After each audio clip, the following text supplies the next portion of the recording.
这是本年度我看过剧情设计最为巧妙的小众犯罪悬疑片，看评论就知道影片的精彩之处在哪。请把我的膝盖献给编剧，太牛批了！这编剧绝了，奇思妙想又逻辑通顺，不得不说编剧的脑洞真大。影评中所有人都在夸赞编剧如何牛批，众多网友也把他吹得神乎其神。然而，他真的有这么厉害吗？这部电影真的有这么精彩吗？好了，话不多说，影片开始。在法国一个偏远小镇上，发生了一起离奇失踪案。女主爱丽丝在去拜访老客户的路上，看到了一辆被暴风雪覆盖的汽车，车内空无一人，车主不知所踪。虽然有些好奇，但爱丽丝也没有多想，径直来到了老客户约瑟夫家里。约瑟夫是一名自闭症患者，他是爱丽丝的保险客户兼情人。今天一大早，爱丽丝就来找约瑟夫寻求慰藉，可他却有些心不在焉，好像有什么事情刚刚发生。随后到了晚上，爱丽丝偶然间看到一条新闻，说镇上有一位叫伊芙琳的女人在昨夜失踪，失踪地正是她早上看到空车的那个地方。也没多想，接着爱丽丝给丈夫米歇尔送去晚饭，两人之间早已没了感情，因为米歇尔早就察觉到了一些事情。转眼间到了第二天，爱丽丝再次来找约瑟夫，结果却意外看到了这一幕。约瑟夫声称他的爱犬在昨夜被人枪杀，也不知道原因是什么。说完，他生气地将爱丽丝赶出了仓库。就这样，两人的亲密关系宣告结束。到了晚上，爱丽丝像往常一样给丈夫送饭，无意间却听到了他好像正在经历一场官司。还没来得及问，电话刚挂断，丈夫便行色匆匆地离开了这里。结果半夜回到家，却发现他被人打得满脸血迹。爱丽丝还以为他这是去找约瑟夫报复泄愤，杀了人家的狗才被人打成的这样。然而事情真的是这样吗？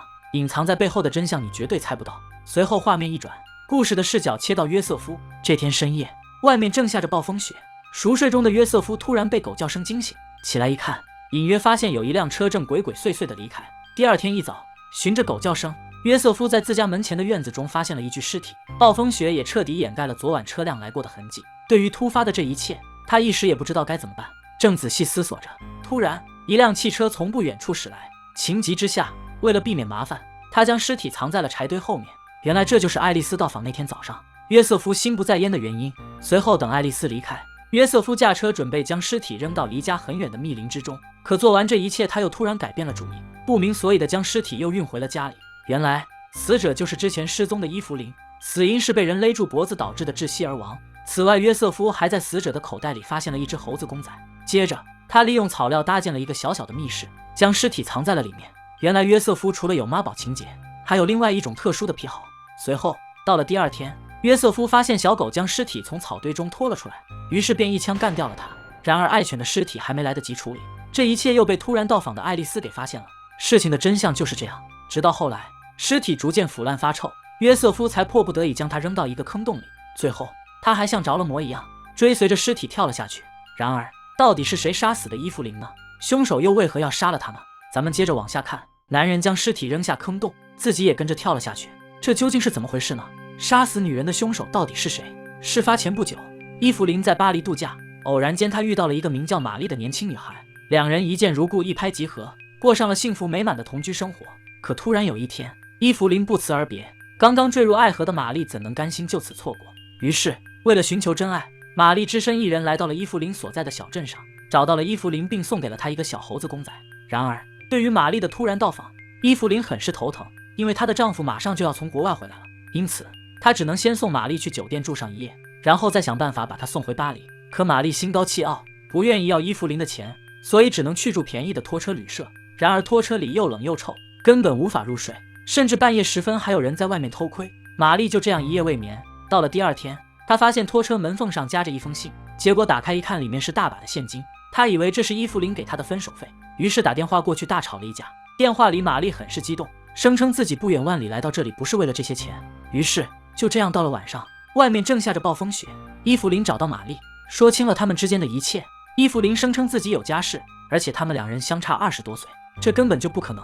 她希望玛丽不要再这样继续纠缠下去，然而玛丽根本不听，大吼大叫着要和伊芙琳在一起。万般无奈之下，伊芙琳给了玛丽一个大嘴巴子，然后扔下机票钱离开了这里。然而就在这时，一辆躲在暗处的汽车正悄悄地跟着伊芙琳离开，谁也没想到伊芙琳会因此而遇害。就这样到了第二天，玛丽从警察那里得知伊芙琳已经失踪。面对警察的询问，她如实告知了昨晚发生的一切。